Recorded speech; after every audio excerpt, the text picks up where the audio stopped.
so happy, excited. Yeah. All right, let me see myself. All right, that's it. Yeah. BT Tales from a Gemini. We're just gonna get started with a guest who needs no introduction and who's going out of his way to do this for me. So let's bring him in, Wyatt. Right now, we have the Texas Tornado himself, Mr. Colin Edwards. Wyatt, bring him in. I know he's ready. And I gotta tell people what he's going through to do this for me. Hey, what's up, Colin? Colin, how you doing, buddy?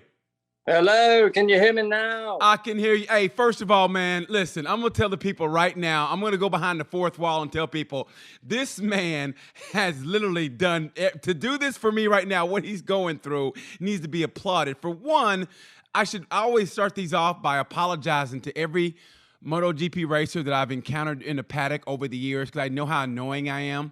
But in my defense, Colin, it's genuine. I know I act like a 12-year-old girl in 1964 who saw the Beatles for the first time, but it's always been genuine. It's always been like, oh my God, I'm on a GP racer. And it's always been genuine. And today, what people don't realize is I didn't know, like I heard I had Colin on the show. I was excited. And he had to deal with a water main break in his house in rural Texas. So he's trying to get that. And he's got me calling, going, hey, man, you said you were going to do my show. and I'm texting him, and I'm calling, leaving messages. And I'm like, man, come on, you promised. And I tell you, there's nothing more annoying than someone trying to get you to do something for free, and they're constantly annoying you. So first of all, let me apologize for that. And I want to say thank you so much for being a guest on the show, buddy. How you doing? All good, man. Just putting some studs in this cylinder. Dang, I've turned into full moto dad with Hayes. So yeah, I went from a leg over rider to a dang full-time mechanic. And honestly, and what you're doing now, I think, and I'm gonna say it right now, that's the reason why people had a connection with you that they didn't have with any other rider. And I mean any other rider. Don't get me wrong. They loved Rossi, as well they should, and they loved their other riders, but it was you who people connected with. I mean, around the globe, not just because you were an American rider, it's because you were just one of those guys who you could see, hey, man, I'm going to go have a beer with this guy. And you go, yeah, let's have a beer. And you would sit and talk to him like, yeah.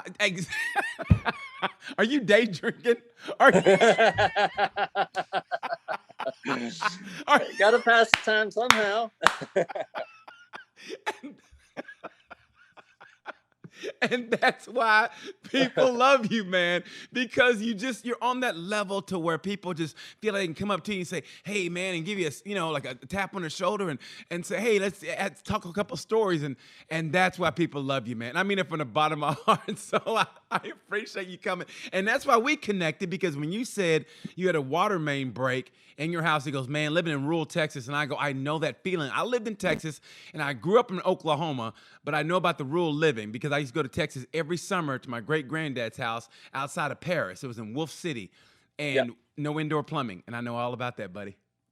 Yeah, well, I mean, it's just the house was built, the plumbing and everything was built years ago. We just remodeled and basically built a completely new house, but some of the plumbing is pretty shallow, and we had a delivery yesterday, and the guys kind of hit the shallow area, and so the main broke, and it was like, oh hell, this is not what I wanted to do today, but you just got to do it. It is what it is.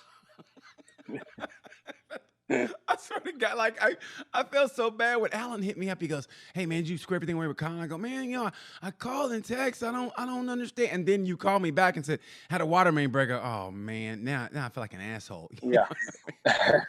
No, it's all good. It's all good to make it happen. But you know what, man? I was looking through your stuff, and we all know the MotoGP and the classic second race at Imola that everyone talks about, that I still think, I don't care what you say, that you still have that look in your eye like, yeah, I did that shit. But it's, to me, that people don't realize is that you won the 8-hour Suzuka 3 times. Yeah. That, man, honestly, I got so many good memories in motorcycle racing. It's not even funny. So, I mean, we could, Imola 2002 was probably one of the real highlights. But the 8 hours, my teammates that I had then, with Haga Valentino and Kato, and it was 3 good races there as well. Please tell me a Noriyuki Haga story, because it doesn't have to be censored either. Because for some reason, everybody connected with Haga. I mean, I love Ben. I love Ben Spies to death. Love you guys to death. But man, it was something about Haga. Everybody loved Haga. So you got to tell me a Haga story. Oh God, I have too many. Honestly, and not many of them are that great. Well, tell it then. That's the good stuff. I want to hear the good stuff. No, I mean, honestly, he such a genuine good dude. I love Noriyuki. We it was kind of a weird thing because he took my ride at Yamaha, let's say 98. So I went over to Honda, and there was no bad blood. I didn't know the guy. Obviously I knew him from the 8 hour, we did in 96. I mean, it was well deserved to get the ride. But yeah, I was kind of struggling for a bit. I got injured in 97, didn't race the whole year. So I wasn't there to be looked at. Luckily the Honda thing came over. But yeah, Noriyuki, he's awesome. I mean, he's just a good dude. I mean, he's crazy. He's crazy on the track, and he's a little bit crazy off the track. But yeah, he's a good guy. Well, all you guys are crazy, man. But it was Haga that, I mean, I just remember him making, for some reason, when Ben Spies raced, he was always serious, and Haga made him smile doing something. And that was the first time you see Ben break that wall, and it was Haga that made him do it. And I was like, there's something to this Haga dude. Yeah, no, I mean, like I said, just super genuine. I mean, I don't think I ever saw Noriyuki in a bad mood. I mean, I don't think he ever got in a bad mood, to be honest with you. He always had a smile on his face. You could see he'd be a bit disgruntled with results if he didn't get what he wanted. Mm-hmm. But apart from that, he was always in a good mood. You know what? It was funny. I was waiting on you, waiting on a call from you, and I swear to God, I was scrolling through my Instagram, and I mean this from the bottom of my heart. I was on his Instagram page, and it had a picture of you, and it said, "Is he the greatest MotoGP rider not to win a race?" And what do you think? Well, hell, I don't know. Be honest. I mean, you guys are you're so nice and demure about it. But I mean, do you really think so? Because you were the second rider on a great team. Of course, they had Rossi and Navy the man. But do you really think that you were probably the best rider not to win? Oh, I don't know, man. That's hard to say.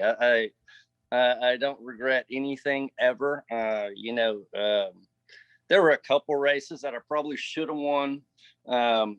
04 Qatar, Sete was kind of fighting for the championship. I finished second there. Assen, obviously, 2006. There was a couple races that I felt like I probably should have won, but there was something, there was something that they got in the way. I know it's early in this broadcast, whatever, but I mean, when you look back on it, and it's a great career. What you've accomplished is a great career. Like I said, I didn't realize you won that Suzuka 3 times, which is amazing. And I didn't realize you were partners on a team that won the Michelin Race of Nation Cup Championship. You had Jimmy Johnson and Jeff Gordon. Yeah. What was it like to race with NASCAR guys? What did you learn from them? Even though Jimmy was a rookie that year, I think. What did you learn from those guys? Well, what I learned is me and Jimmy Johnson used to motocross together back in the day. So, I mean, I kind of had a relationship with him already. But what I learned is when you go be teammates with those guys, don't lose. Because I was the only one that didn't lose.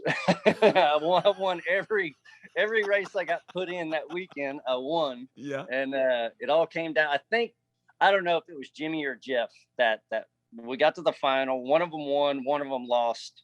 And then I was the last one to go, and they were like, "Bro, it's all on your shoulders." I was like, "Well, I hadn't lost yet, so I can't see why I'm gonna start." So it all worked out.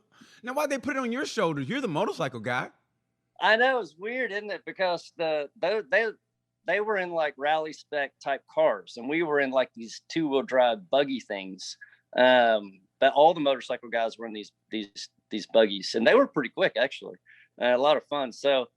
I don't know. It just like they were the cream of the crop. They had the good stuff. And then, like I said, one of them won, one of them lost in the final. And then I was just happened to be the last one to go. And I can't remember if it was Melandri I was going up against or I can't remember. But yeah, they yeah, I ended up kicking their ass anyways. Did you ever get tempted to go like NASCAR or maybe even possible? I mean, you look at Jimmy now, which I give him props. He's trying to race IndyCar now, which is he could easily walk away. He's a made man, and he's trying to do something new and a new discipline. I got to give him credit.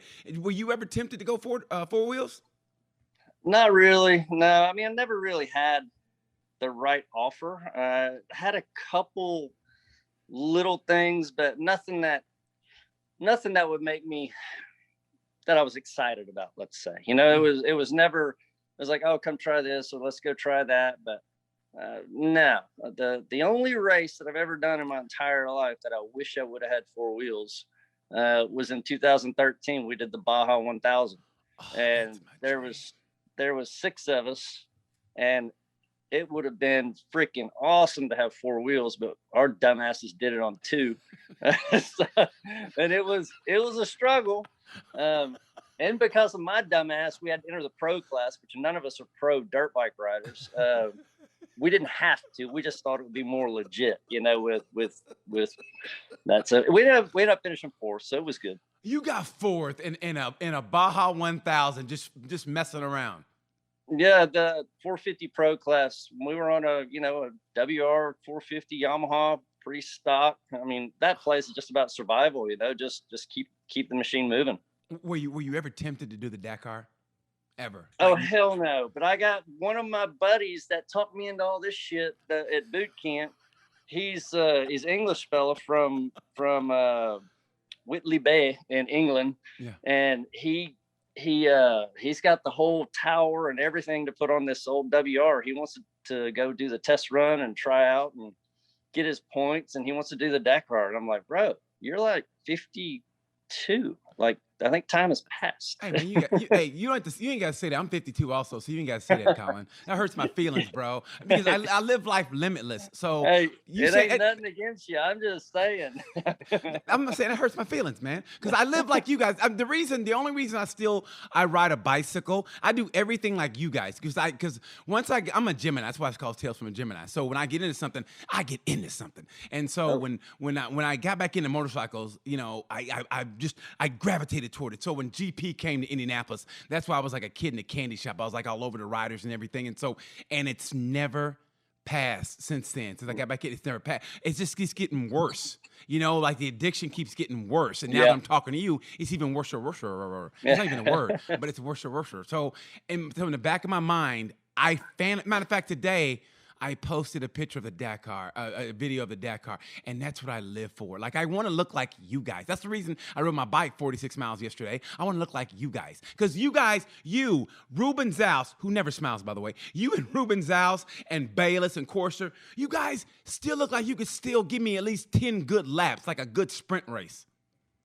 Yeah, for sure. But, I mean, we lived it, I mean, I'm still weigh the exact same as I did when I retired in 14. I mean, do I go to the gym every day? No. Do I lift bags of feed for the cows? Absolutely. Every day. Hay bales. I mean, I'm just doing stuff. So I mean, I've probably got 10 good laps in me, I'd say. But but that's right there is what I remember about you, because you were leaving when the new era was coming. You're kind of like, in a way, the Ricky Michael era. Ricky Carmichael era came in GP, that is, and you were the old era where, like, you guys, correct me if I'm wrong, because I'll say it right now. I always say it in every podcast. I'm a wannabe. I'm like Toby Tyler. I'm the kid on the outside looking at the circus, wanting to be in the circus. So on the outside looking in, you guys were the last of the, hey, let's go out and party. Let's do this and that. Okay, we got a race in about 5 hours, guys. Let's get it together. And then the new era came in where they train and they go to the gym and they say the right things and they're eating well. Like, I'm plant-based diet now. Where you're like, hey man, let's get a burger and a beer and let's go do this son of a bitch. Correct me if I'm wrong.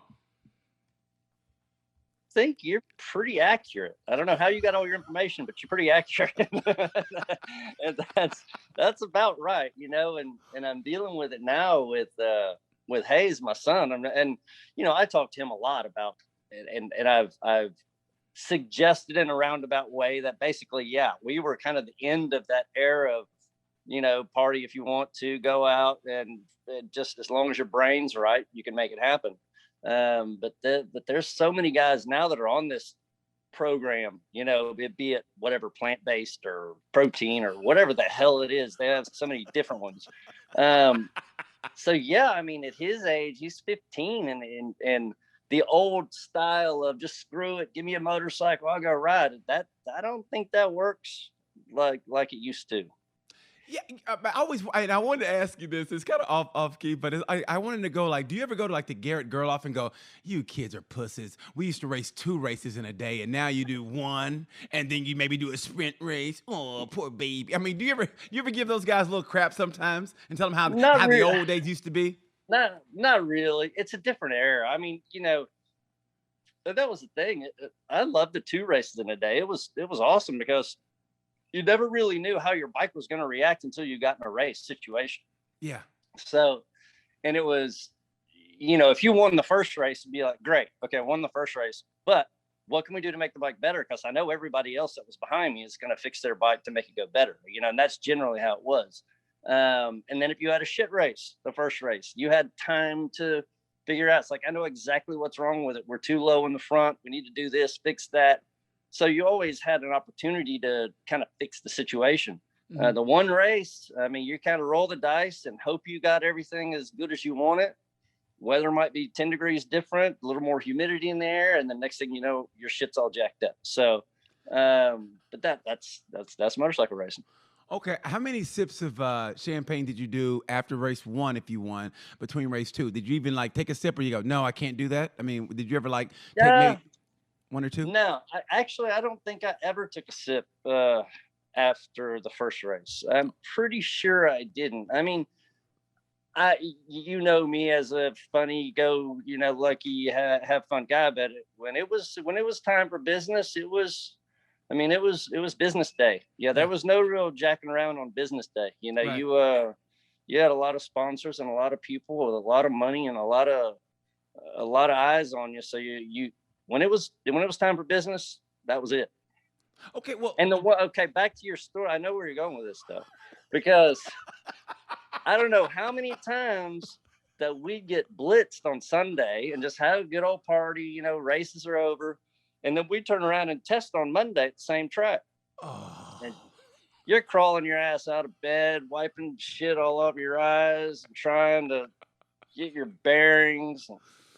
Hell, I don't know how many times I went out third lap, break the lap record. And it's like, why didn't I do that shit Saturday night? True story. I think it's because you have to overcompensate your focus. You know what I mean? I mean, it's like, you don't feel well, the head's hurting, but hey, let's just get this over with so I can go back to whatever. And I think that this is me personally, I think that's the reason. I mean, I don't know how many times I heard Dennis Rodman going to shoot around being hungover, but that game time comes and you have to overly focus. Like, all right, to show that I can do it. You know what I mean? Yeah. I don't know. I never even tried it. I was always a good boy on Saturday, but after looking back, I'm like, fuck, I should have tried it at least once, just to see. Okay, speaking of sponsors and everything in the happy-go-lucky different era, and I know it was fun, but was there ever a time when you go, man, you know what? I probably shouldn't have said that, or I probably shouldn't have did that? And looking back on it, because when you're in it, you don't see it, and then time gives us perspective. So was there ever a time when you go, man, I probably shouldn't have did that, or I kind of regret I said that, even though I said it and I'll stand on it, but there's a part of you that goes, I probably shouldn't have said that. Yeah, I think it's easy for somebody like me. I'm like perfect target, because I basically just say what's on my brain, and that's why I asked that, because I just genuinely talk and try to add a bit of humor to it. But it's so easy to take anything I say, if I'm just being me, right, to take it out of context and put it in a different area where it fits the narrative, to make me look like a bad guy. I mean, it's super easy to do that. That's because I speak freely. Whereas now, shit, I hardly ever get on Twitter anymore, because you can't speak freely anymore. You can't say anything that's against the narrative. You simply can't talk. Somebody's going to tear you down. So I just hang out with Hayes and watch him pop wheelies, and I rebuilt bikes so that I don't have to deal with any of that shit anymore. Well, the thing about, I mean, I have the luxury of going, hey, man, I'm a comic. That's what I do, blah, blah. And it helps me if I'm, asking a girl out for a date and she goes, no, I go, I was just joking, damn. I can hide behind that. Where you, like I said, you're a public eye, you have sponsors, and I know how it is. If you're, like, I saw you one time at a public function. I don't forget where it was. And you didn't mean it, and I was like, oh man, this is not going to play well in the future. And I know you didn't mean it, and you were going for a joke, but I think, and this goes back to why you were a fan favorite. I think they were talking to you about, I think Nikki and Ben, and you go, I think those guys are gay. I never seen them with a woman. You know what I mean? And it was a joke, and I laughed, but I go, you know what? If you look at it now, that would come burn you. If you ran for office, that would come back and burn you. But at the time, and I got it, it was funny because you know what? It was true. And the reason why, to me, that made me go, that's why this guy's a fan favorite. Not because it was funny, yes it was, and it was not even homophobic or whatever. It's just a funny statement. But Nikki was, and Ben was today. Like I said, they're just, straight laced and, hey, I remember talking to Ben after the GP. He got a podium. Hey, Ben, good job. Thanks. And that was it. Oh no, it's Ben. This has been my impression of Ben during GP. Hey, thanks, man. I appreciate it. Thanks so much. That's my Ben Speaks. That's my Ben Speaks. So, like, those guys were all, business, and you said it best in that same statement. You were like, hey, I went out with my wife on a date at 18 or 19. I think we went to the prom, whatever. You went out on a date with your wife. I've always had my wife with me. And it's like, don't get me wrong, motorcycle racing was important to you, but you kind of had a life out of it. You know what I mean? Like, okay, we did good. We got a test tomorrow. Great. Let me see what the bike does. Okay, is it over? This part's over, right, guys? It's over, right? Okay, now I'm going to be my wife, and I'm going to enjoy stuff. Yeah, no, that's fairly accurate. Yeah, I mean, I took my wife out for her 17th birthday is where you're going with that. But she's always been my best friend. She's always been there for me. But you're absolutely right. But at the same time, she was on that journey with me the whole time in Europe. I mean, she was with me all the time. So if I was good or bad, or in bad spirits or good spirits, I mean, she had to put up with all of it. When I was an asshole, she's still there. If I won and I was great, she's still there. So, and I think I don't think it's so much separated, like you might have described it as, and I got to go do this. We just did it together. I mean, racing was our life. When we weren't racing, we were climbing mountains or playing golf, or, we were always doing something together. So it's just kind of our life together, and you can just add motorcycles as part of it. How many years you guys been together? Oh, hell. So, yeah, it's 30 years now. Wow. Yeah, How'd you guys meet? High school. Yeah. She just, I don't know. She had long hair down to her ass, and right below that hair was this really cute ass. And I don't know. She used to look, we'd pass each other in the hall, and I'd look back at her, and then she'd look back at me, and we'd catch each other. And I was like, oh, shit. And one of her best friends was like, hey, I need to set you up to somebody. Who do you want to go out with? I'm like, I want to go out with your best friend because she's girl hot. So yeah, that's how it all kind of started. So did you guys go out in like a Camaro with an 8-track of Van Halen playing and Dude, go to drive-in movie? You're pretty close. She had a RX-7, and the only tape in the tape deck was GNR Guns N' Roses Lives, and she would play that shit over and over again. So that was at least 80. Don't tell me, that was at least 87, 88. The car was, but that was in 91, 92-ish when we got together in 91. Oh man, I remember those. My RX-7 story was I had just gotten third place at a wrestling tournament, and I was feeling myself. And I went out with this girl, and we were making out, which was big time for me because I'm the same person as I was in high school, but just more dorkier. So I was making out with this girl, and I thought this was the night. And so I put my hand on her leg and was moving up, and she literally stopped me, and she goes, "No!" And Not today. And I turned back in my chair. She dropped me off my school bus. I haven't seen her since 1986, and that's the story of my love life, Colin. And that's why I'm talking to you now, buddy. That's awesome. That is awesome. Not today. And that's my RX-7 story. So, so Too okay. funny. Now, and the great thing about that is, I remember you were a champion in motocross, and the great thing about your story says you took time off to just basically, I'm gonna paraphrase, to live life, and then you came back to it around, I guess, your high school years, I guess, and then you got into road racing, and the rest is history. So I love that story, that how you took a break to just live life, basically, to be a teenager, is what it said. Yeah, well, yeah, honestly, everything, man, I still think for most of us, everything happens for a reason.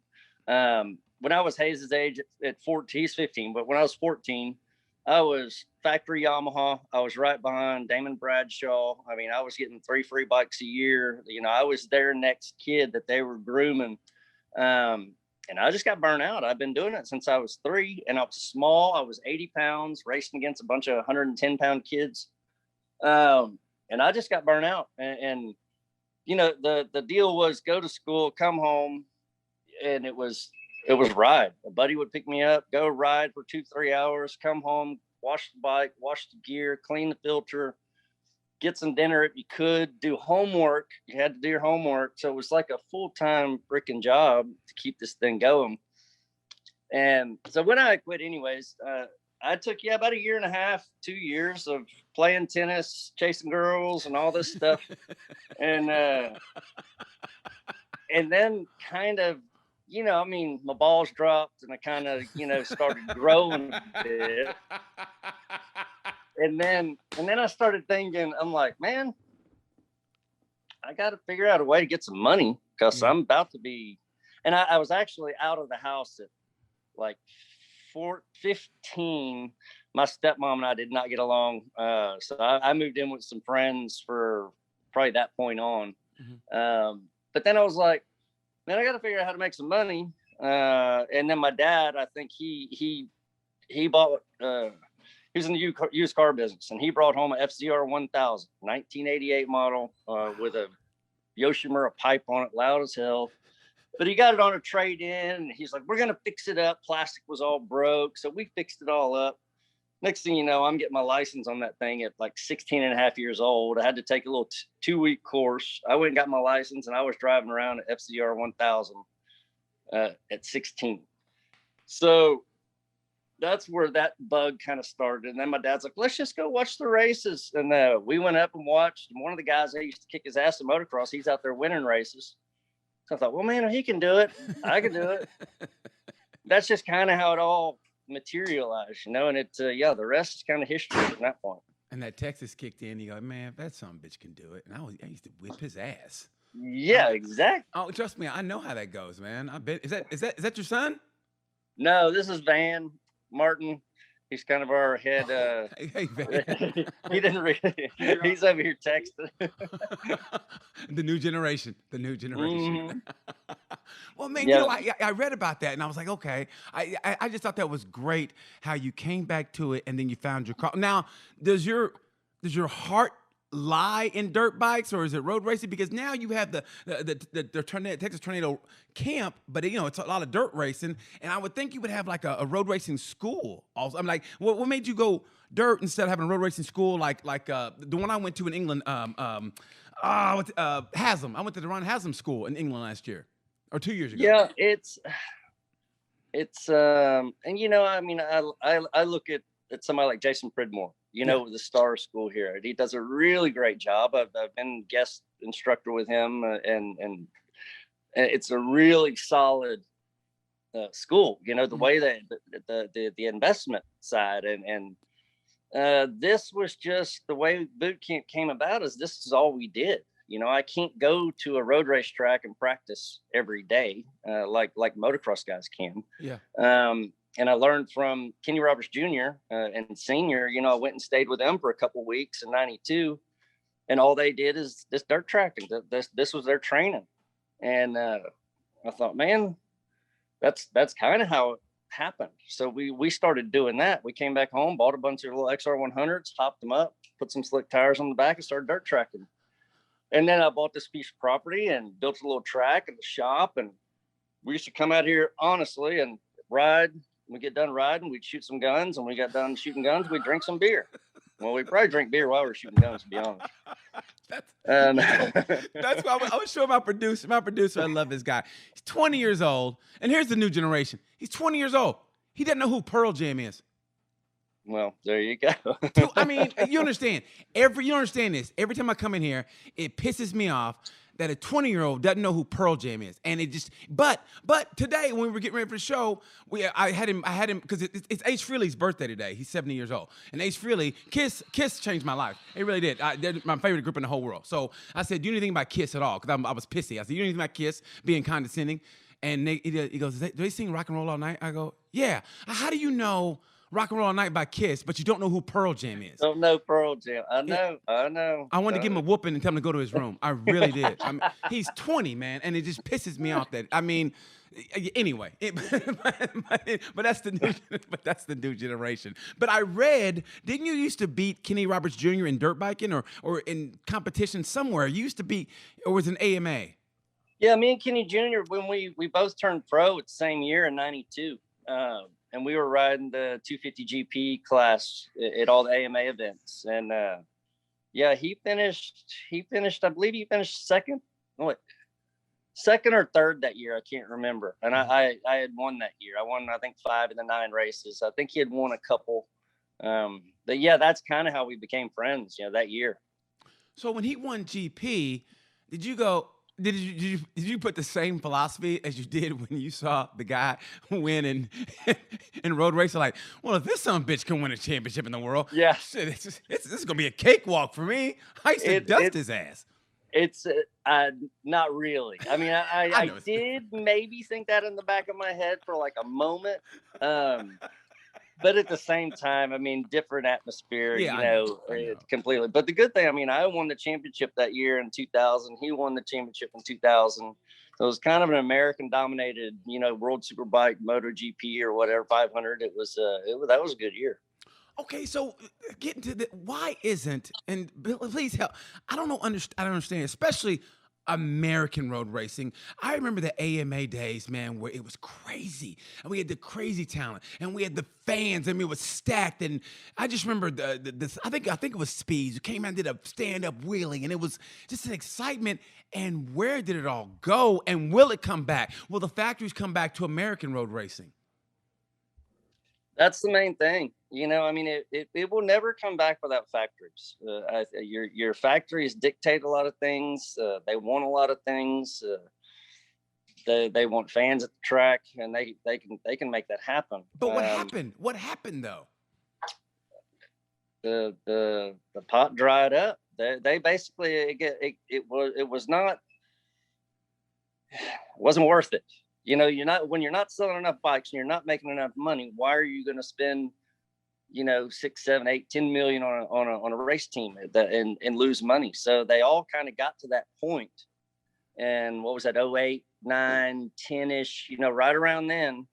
And everybody kind of pulled the plug, and Yamaha, just last year, year before, was the last man standing. And it's sad, but man, it is what it is. I really don't know how to make it come back if the factories don't come back. It turns into a big club race. Honestly, it hurts. I mean this from the bottom of my heart. It hurts my heart to watch the Daytona 200 is what it is. And props to Brandon Posh and Sean Dillon Kelly. They definitely were the cream of the crop, and I'm glad they finished the way they did. But it just hurts my heart to see to see the stands the way they are, and to see what it used to be. It's kind of like that old saying. It's like, man, I hate it when a bitch lets herself go, and that's what it's like to me. It's like knowing what the 200 used to be. Like, it used to be the race everybody wanted. You had people flying over. I mean, props to Dunlap for coming over. But man, it's just like I hate seeing what the race is now and what it used to be.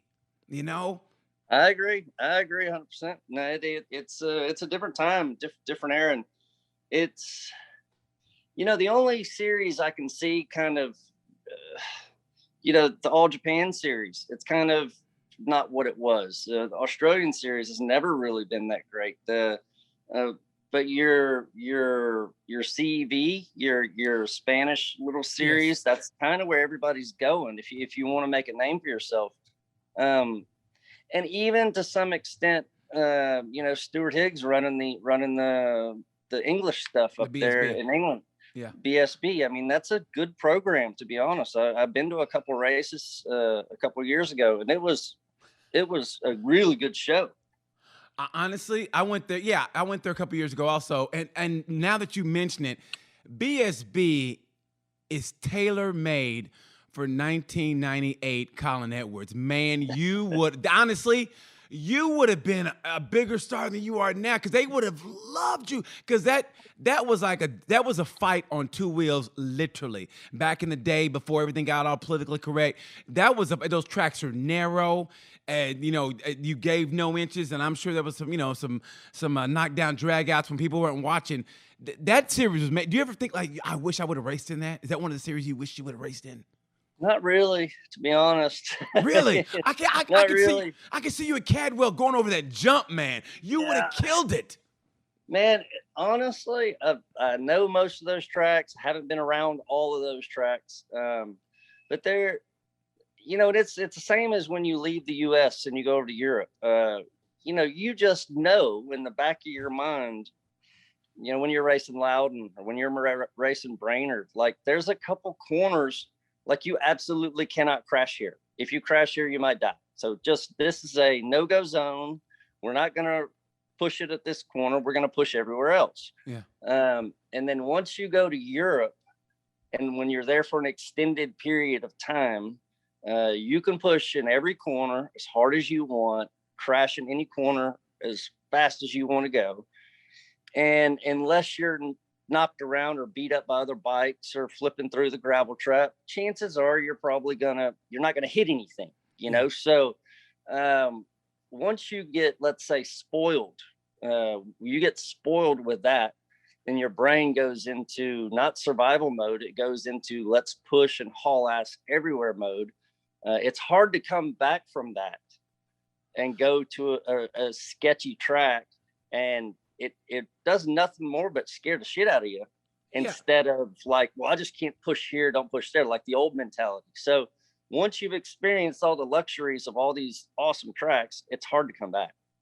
It was kind of like Marvin Hagler said, you know what? Once you become the champion and sleeping in silk sheets, it's hard to get up at 5 a.m. and do some road work and go in that gym and get punched in the face, right? I mean, and that's the way I think what you're trying to say. Yeah, pretty much. Yeah. So were there ever any tracks? I mean, since we're on it, were there ever any tracks that scared you where you go, oh shit, say for instance, I'm going to Magello turns 3. Oh shit, I do not want to deal with this. I mean, were there ever any tracks that you just go, oh boy? Not honestly. There's not one track I can remember. Okay, you would say like Brands. Brands Hatch had some walls that were a little bit close, and if you kind of had an inside high side and kind of rode the bike, you might hit an inside wall. But you kind of you played the cards. You know what I'm saying? And of any tracks that we went to, you could say somewhere like Brands was probably not the safest, but it had plenty of relief in areas where a lot of the passing was going to go on. So it had its own safety mechanism kind of built into it. And I'm kind of remiss since we're on that subject in a way. But it is there, and you could not answer it, and which I would totally understand, but it's there. It's like an accident has happened to you, and of course it happened in Sepang, and when you're around that, the death on a track, and like I said, you could skip this if you want, I totally understand, but it's there, and I feel like I have to ask, and I'm not trying to be an asshole, but it's like, especially in Sepang, and you were involved in that. Yeah. Like, how do you get over that mentally? Because I mean, it's weird. It's weird because I got my ride in '93 on Vance and Hines solely pretty much because Larry Schwartzback was killed at Mid-Ohio in '92. And Vance and Hines were without a rider. Which I was already with Yamaha riding the 250 GP that year. I won the championship, so I was supposed to be moving up anyways. But Larry Schwartzback was their rider, and so I experienced that. And then we had a really good buddy. If you're into motorcycles, you're going to experience this at some point or another. So, really good friend passed away out in the forest, hit a tree. Yasutomo Nagai in 96. I sat there. He was right in front of me. I sat there and watched the bike cartwheel, laying right on his chest. And I knew it. I mean, I knew it from the second I saw the crash that it was over. And then, you know, you get into GP and you know, it's, it happens. It doesn't happen that often, but it happens. And then with Simoncelli, I mean, that was pretty tough. I'm not going to lie to you. It was such a, you know, and I try to explain this, the three characters that came together, you know, me and Simoncelli and Valentino in that wreck, and that one of us didn't survive. But it's racing. And I don't really, do you feel bad that it happened? Yeah. Was there anything you could do about it? No. So, you know, and this is a conversation I had with Valentino, because we were both kind of messed up a little bit for, you know, a day or two. And he was like, man, I don't feel like I could have done anything different. I didn't see him. And I was like, well, I mean, we're all in the same boat, you know? Yeah. So no, it's racing. It sucks. It's sad.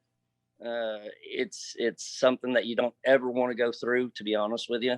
But you have to, you know, I mean, look at, what was that race in Austria last year?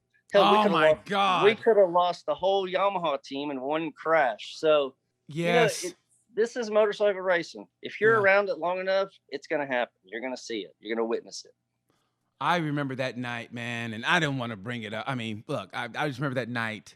I was in Colorado when that happened, and God damn it, man, that shook me up for a little bit, you know. And then I remember, and this is the part about you that I think separated you from everybody else, was at the Indy GP. People don't realize earlier that day they raced the Red Bull Rookies Cup, and I think it was right named Peter Lentz lost his life, and that affected you, and you couldn't finish the race. And man, I had so much more respect. And don't get me wrong, everybody in that paddock, everybody mask stuff how they mask things. Some people can act like it doesn't affect them when it does. I just remember, you know, watching Melandri when Tamazawa perished. You know, he showed emotion, but I just remember you going, you know, just couldn't get over Peter Lentz. You know, I think you had mentored him, or you knew the kid at least, and you just couldn't do it. And man, Peter I knew very well. Yeah. And as far as mentoring, yeah, I mean, honestly, he was in my motorhome about 20 minutes before that crash. So, I mean, you know, him and his dad, they were always asking for advice and direction. And my dad and my dad loved Peter and his dad. So it was tough. And I mean, honestly, that wasn't the whole reason I didn't finish the race. We were on a hard tire we chose the wrong tire that for some reason went okay in practice. Weather was a little bit different, and it was just a pile of shit, and I went backwards. So all that kind of combined, and it but yeah, that was a tough weekend too. Like I said, if you're around it, you're gonna witness it. But that's me. But like I said, man, and I'm not even kissing your ass. It's just the truth. Is it like you're not afraid to just, like you say, you tell it like it is, and you say your emotions. And like now, man, you pay the price now if you say something that's not with the status quo, or it comes across. And I think a text or whatever doesn't have. I mean, I remember just one time, you know, texting a girlfriend saying something, thinking, she's gonna laugh at this, and you know, so what does this mean? And go, oh shit, you know how when with a woman, you go, oh boy, here we go. It's like, hey girl, what color panties you got on? Like, I really want to know what color panties you got on. Not trying to be funny. I just really am curious. I don't know if it was like that. I think it was. Well, anyway, you know what I mean. You're not gonna get me in trouble. You ain't getting me in trouble. I don't want you to sleep on the couch because of me. I don't want your wife seeing your son going, Dad, why you on the couch? Goddamn BT. And you know, I don't want you blaming me, man. You know. So now we go to nowadays. You watch racing nowadays, and what rider reminds you of you, if there is one that reminds you of you on the track? Oh, hell. Honestly, on track, a little bit of style and definitely the neck out. I would say Alex Rins, kind of his body position on the bike, he is There are some key points that are similar to my writing style. Really? Hmm. Honestly, and I think because you got Australian in you, I would think you would have said Jack Miller for some reason. Uh, Jack, I don't know. I mean, maybe as far Attitude. as attitude Yeah. and character wise, but yeah, as far as style on bike, yeah, more Renz. But yeah, I mean, as far as, let's say, mental attitude, maybe out on the track, yeah, maybe more like Jack. I don't Okay. know.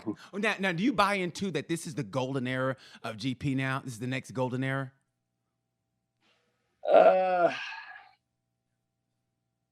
I hope so. And honestly, the thing I love about GP right now is, honestly, and you would know this, if you go back to the 60s, guys were winning a race by over a minute. Yeah. And you had, you know, five guys within 2 minutes. That was the gap. And that's all kind of gotten a little bit closer over the years. Then you got to Mick Doohan. Mick would win by 12 seconds, and win everything. And then you got to Valentino, and Valentino win by 4 or 5 seconds, just about every other race. Right. And now we're in an era to where nobody knows who the hell's going to win. I mean, it's like, I don't know who's going to win. Yeah. Somebody can have a good weekend, but they all have good weekends now. They're all qualifying good. There you got 15 guys within 8/10. It's like, it's crazy. So there's so many guys on the grid that can win, and that what's helping right now is a lot of different guys are winning. Yes. Okay. Yes. So when you have a recipe of a lot of guys winning, they become accustomed to that. Like, hey, I can win. I just won last week, or I won 2 weeks ago. Well, then you got the guy from 3 weeks ago saying, well, I just won 3 weeks ago. So you have more guys believing they can win instead of just your Valentino or just your Biaggi or just your Sete Gibernau or whatever that used to show up, and you knew showing up on that weekend that it was probably going to be between so and so and so and so. Those are probably going to be one of the two guys that are going to win. Yeah. Nowadays, it's not like that. You just have no idea, that's why we love watching it now. Oh, I just love watching because I love watching it. I mean, like I said, I'm a dork about it, man. That's why, I'm like a kid at a candy shop right now. When you said you ready, I literally I was in my truck. I ran across the street. I ran so quick. There was this young white girl coming out of this building. She was on her phone, and the look of horror on her face when I go, Wyatt, he's ready. and man, she stopped and she looked like, oh God, this is my last day on earth. Because you had to see me. I'm bolting out of my truck going, Wyatt, he's ready. She had this look like, oh no, it's gonna happen today. Oh shit. You have no idea. Man, it was like a stakeout. It literally was like a stakeout. I'm in my truck, Wyatt's in the studio, and it's like and I'm like waiting, I'm scrolling through Instagram, and when you said you ready, man, I still don't know if my window's down in my truck and it's raining out. I mean, I bolted out of my truck, man. You would have thought I won the lottery, man. I was so damn happy. I'm such a dork at this. But the great thing about people who really, really, really know me know, like I said, it's genuine. You know what I mean? It's genuine, so yeah. Exactly. Exactly. Because we don't understand why. When I see Colin, and he's with BT Sport, by the way, who does a tremendous job. You, Susie Perry, and Michael Laverty, right? Is it Michael? Yeah. Gavin and Neil Hodgson and all them, yeah. When I'm in the paddock, I see it. It's almost like they see that look of kind of like when Apollo, when he knocked Rocky down, and then Rocky get back, and he goes, "Oh God!" And that's the look they have when they see me. Like I'm like, "Hey guys," they're like, "Oh God, he's here." Oh God, he made the flight over. So I love that. Susie's always nice, and you're nice, and I think Neil just avoids me altogether, which is probably the best thing you could do is just avoid me altogether. That's all good. So I want to ask you. I was going to save this question for later, but I got to ask it now. In their prime, who's the better rider in their prime between Marquez, Rossi, Stoner, Lorenzo? In their prime, lined up, equal bikes, their bikes in their prime. Who's the better rider? Who wins and why? God, that's such a hard question. Honestly, I'm not sure I can answer that, to be honest, because all of them were unbeatable when they were in their prime, and when they had everything going. Um, if you put a gun to my head and I had to make a choice, I'd probably say Valentino. But I mean, Stoner was tough. Stoner was tough, and then I've seen Lorenzo do some dumb shit on a bike that's not that good, and he just believed. He just believed and made it happen. So I don't know. That's a tough one. Okay, well, for people like myself who like to say who the wannabes, like who on the outside looking in, what do you guys see that we don't? Because Bradley Smith has no problem correcting me, like you're wrong on that all the way. I'll say something, I do my little MotoGP kind of for shits and giggles review, and I'll say this, and he'll go, "You were totally wrong on that." So, what is it that you guys see that we don't? For instance, I asked him who's the most underrated rider, and he says Alicia Spargo, because for what Alicia Spargo does with that Aprilia, for what that Aprilia does, and for and the results he's getting, he thinks he's the best rider on the grid now. So underrated. So for you, what do you guys see that we don't? For the couch GP riders who were talking shit. Yeah, and there's a lot of y'all. Yeah, yes it is. Yes it is. Yes it is. But no, I really don't know. It's a consistency part. I mean, you got your riders that can hit it hot or cold, and just clocking that, your consistency, and kind of the guys that are always up top or always work their way up top. But yeah, I think just being in the sport for so long and kind of cluing into all the little things, that might be why Bradley would call you out. But I mean, without the couch racers, where would we be? We wouldn't be having all these discussions. Well, of course. I mean, it's funny because now the closer I get to GP, like I said, I feel like I want to apologize now. It's like, oh man, because somebody, what we don't understand is what the bike, you're not getting the parts, or with the bike, it's a shit bike, and people are like, this guy didn't really want to win. It's like, really, I don't want to win. This bike is a piece of shit, or the tires of this bike, it's not good. So it's the closer I get, the more I go, oh my god, I owe these guys an apology. You know what I mean? Yeah, but there is a lot of stuff behind the scenes that you don't.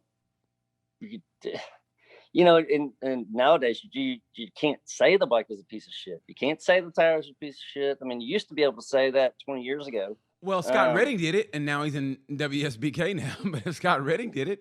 Yeah, I mean, you used to be able to, but it's so different now. On that point, you can't really sit there and call out and blame things. You just have to kind of suck it up, even though you might know a cylinder dropped off, or only had 3/4 of horsepower. You can't really come out and say that something happened. The old saying is, we had an electrical problem. Everything's an electrical problem. Okay, I remember that one. Doesn't matter what goes on. If something happens to the bike, if the freaking wheel falls off the freaking bike while you're going down the straightaway, we had an electrical problem. So that was always the go-to. Okay, now what was your greatest strength as a racer? Honestly, I think, and when you hit your prime, and when you get into that zone, and Marquez has gotten there, and obviously all the guys you just named have gotten there, and I can remember like it was yesterday in 2002 when we got new parts from Suzuka after Suzuka, and I won the last 9 races. But I could actually draft by Bayless the first race we went to, coming back from the 8-hour with the new parts, and I could never draft them. I couldn't pass them all year. And I just remember drafting by them and thinking, oh man, your ass is mine. I mean, there's just, I don't know how else to explain it, but I just remember that feeling of relief and confidence. And I remember getting on the line and look left and look right and just think, I'm going to rip y'all's heads off and shit in your neck. Y'all have no idea what's coming. And just to have that confidence. Yeah, man. It kind of confidence breeds confidence, I guess. And my team could see it. I was winning and confident and knew I had the right package. They knew we had the right package. They knew they had the right rider, and it all just kind of. But that's what it takes. When you get to that point, that's the confidence and that's the feeling and that's what you have to be a consistent winner. Now, what would you think your weaknesses? I mean, now that you're enough out of the sport, what do you think your weaknesses was as a rider? Let's say you had to go against you in your prime. Like, okay, he's going to get me here, but I can beat him here because he's blank. Yeah, I would say, and not my whole career, but I would say, I got into GPs when I was 29. I got in really late. Yeah.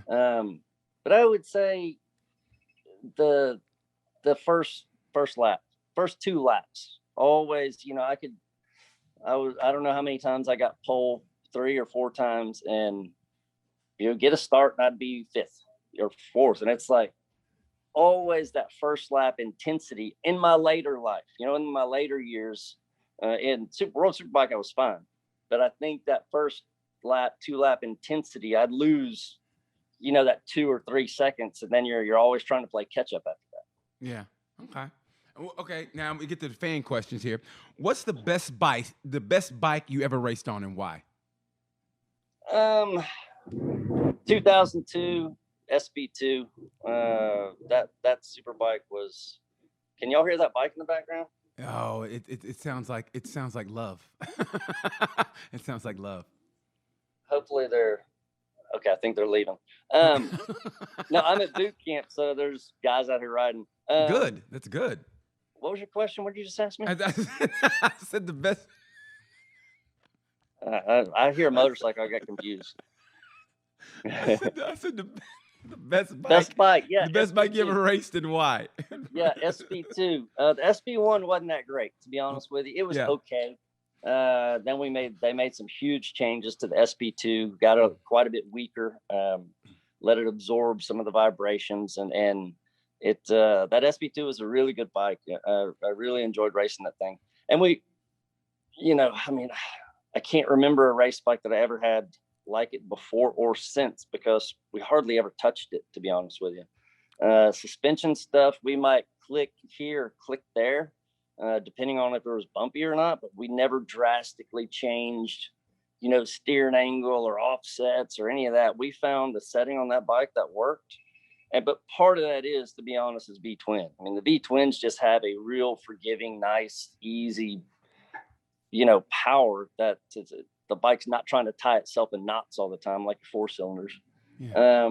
But yeah, that was I'd say the best bike. Okay. What's your favorite livery for the RC 51? Your favorite livery? Yeah, I mean the Castrol livery, what was that, 2002, I guess? I mean that the Stars and Stripes we had at Laguna, I like that a lot too. Everybody loved that one, man. That's you all the way. That's straight Texas, straight America. In America, you couldn't beat that, man.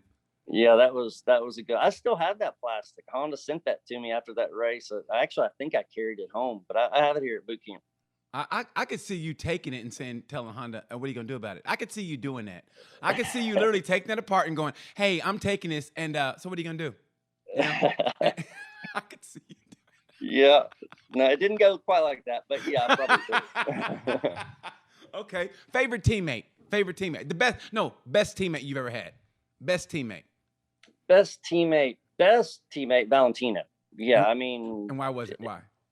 It's we met in 2000 when we started to do the 8-hour and going over there and testing. We didn't know each other before that, but it was pretty quick and pretty easy that we matched. I mean, we were easy, go lucky, fun. Go out to dinner every night and catch lunch, and he's got Uccio there and his whole little entourage, and I'm there by myself, so I just tag along with him. But it was, as far as fun teammates, yes, that was some good times. Oh man, that had to be. He probably was sad to see you go because, you were like the last of the era. I mean, because Danny was so quiet, and Danny was like, you almost forget he's there, So you were like the last of the happy-go-lucky, hey, man, let's have a good time. And so when you retired, Valentino had to go, I'm the last man standing.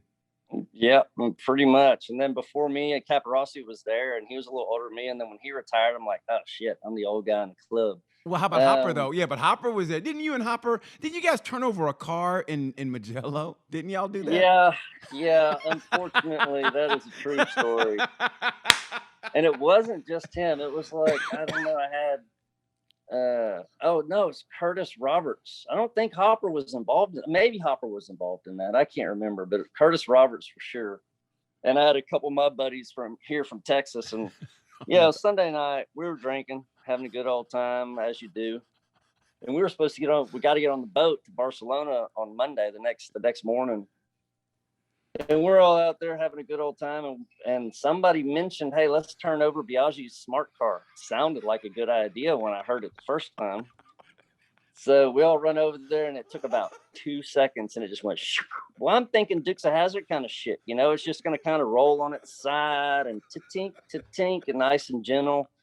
No, it's a square box. That son of a bitch hit down and went, bam, broke the window. I was like, shit, I feel like a dick. What is it about Biaggi people just want to fuck with? What is it? Well, there you go. I'm asking you the same question. We felt like that was a good idea. Okay, since you never hold anything back, was there a rider that you just didn't get along with? That you go, you know what, we're just not gonna ever get along ever. I mean, everybody has their on track, and I guess after a week or whatever, okay, we're cool. But was there a rider you just go, you know what, this just ain't gonna work for us? Oh, actually, you know what? Probably, I would have to say we're fine now. We were fine before Aaron Slight. I mean, me and Aaron Slight were teammates on the Honda, and we came together at Melbourne Loop in Donington, like in '99, I think. Mm-hmm. And his right handlebar hit my left foot peg coming out of a corner. I was out front, but he's telling me I took him out. I was like, dude, if you see a bike there, you just got to shut off. You can't just run into me. So we kind of fell out after that, and we were teammates, but we didn't talk. They thought I took him out. I thought, well, you should have shut it off, bro. I mean, I was in front of you. I'm not going to sit there and pull over and let you get by me. So anyways, but no, and probably Carl Fogarty, I think, but he just had it out for Americans. It didn't matter if it was me, Scott Russell. It didn't matter. He just had it out for American guys. But me and Carl are fine now too. And it always happens like that. When you're racing, everybody wants to have this little battle, but the reality of it is we're all friends. Oh, that's great. Are you ever going to write a book? Because I think that book would sell because, man, you're such a great character. And it's not even a character. That's almost an insult. It's you are who you are, and that's what makes you authentic, and people gravitate toward that.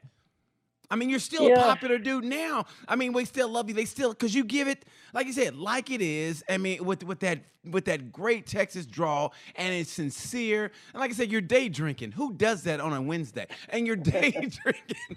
So, I mean, you got to have a book coming out, man. Come on. I'll do the forward. I don't know. I'll do the forward. I don't have time to write a damn book right now. I'm too busy changing top ends and feeding cows and shit. So. I don't know. Maybe one day. We'll see. Are you gonna do? Are you gonna do maybe a Colin open up a barbecue place like Ben had a burger place? Colin Edwards is barbecue. Oh, come on now, and plant-based food, so I can come there. that's something that's keeping me out of your camp. I'm like, probably not gonna see me in the food industry, to be honest. That's a lot of work. Okay. Before we get out of here, real quick. Most underrated rider right now in GP. Most underrated rider right now in MotoGP. Underrated. I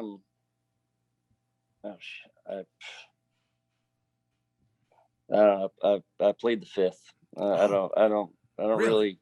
I think they all have their own character. You know, I can't. I mean, when you say underrated, it's because they're not winning or they're not at the top three. You know, who's Yeah. the guy that should be in the top three that's not? And I feel like everybody's been given that opportunity this last year and a half. I mean, if you're going to be rated and there's going to be a day when your package is going to be right, and it's just get to the front. So I don't know. I mean, you can sit there and pick apart some of the KTM guys that maybe don't have the best package this year, or the Aprilia guys, but I mean, they're there for a reason. You know, they've had their run and are trying to progress in some of their cases. So it's I don't know. They'll all have their day. Who wins the championship this year? Who wins the championship? MotoGP. Who wins? I'm going with Mir again. To be honest, I think I don't think anybody picked him last year. Yeah. And he's the only guy on the grid that feels like, even though he doesn't have that much experience in GP, but he's the guy with the freaking world championship trophy. So of anybody out there, he's the one that should have the most confidence. Okay. All right. Everybody's picking gear. I mean, all my MotoGP guys, they've all picked Mir. Everybody. Smith picked him. So, okay. And the last one I got to do is for a fan. He goes, what guns do you have at the ranch? What guns are you using? Oh, shit. Honestly, if that question was worded as what guns do I not have, it would probably be a lot easier to answer. I mean, we have everything, man. But at camp we shoot, you know, we're fortunate enough to be sponsored by Glock. They send us some pistols, 45s and 9s, shotgun, lots of shotgunning, and 50 cal on the last day. Everybody gets to pull the trigger, so we have some fun. I'm going to come down there. I'm going to do that one day. Honestly, everybody I know has done it. Alan Lane has done it. Bradley Smith has. Everybody's done it. Everybody who's been on this show has done it. Melissa Paris, Bradley Smith, Alan Lane. So I got to come down there. I want you to teach me how to flat track. Even though I've got 2 new hips, 2 replaced hips, I'm still going to flat. I want you to teach me how to flat track and do a little motocross because I'm stupid because I want to do the Dakar. And I want you to teach me all that. And don't laugh at me. I still got that Dakar dream, okay? So don't laugh at me. My dream, my fantasies are the Dakar and a date with Serena Williams. So don't you stop my dreams. Good luck on both of them. Colin, man, I know you had a lot to go through, and you went through hell or high water to make this happen. And from the bottom of my heart, I really cannot thank you enough to put up with me going, hey, man, you said you call me back. So I appreciate you. I appreciate you putting up with me. I mean it from the bottom of my heart. Thank you so much. The Texas Tornado, Colin Edwards, thank you so much, man. I appreciate it. Thank you for watching Tales from the Gemini. This is BT, and like I say about this time, pay.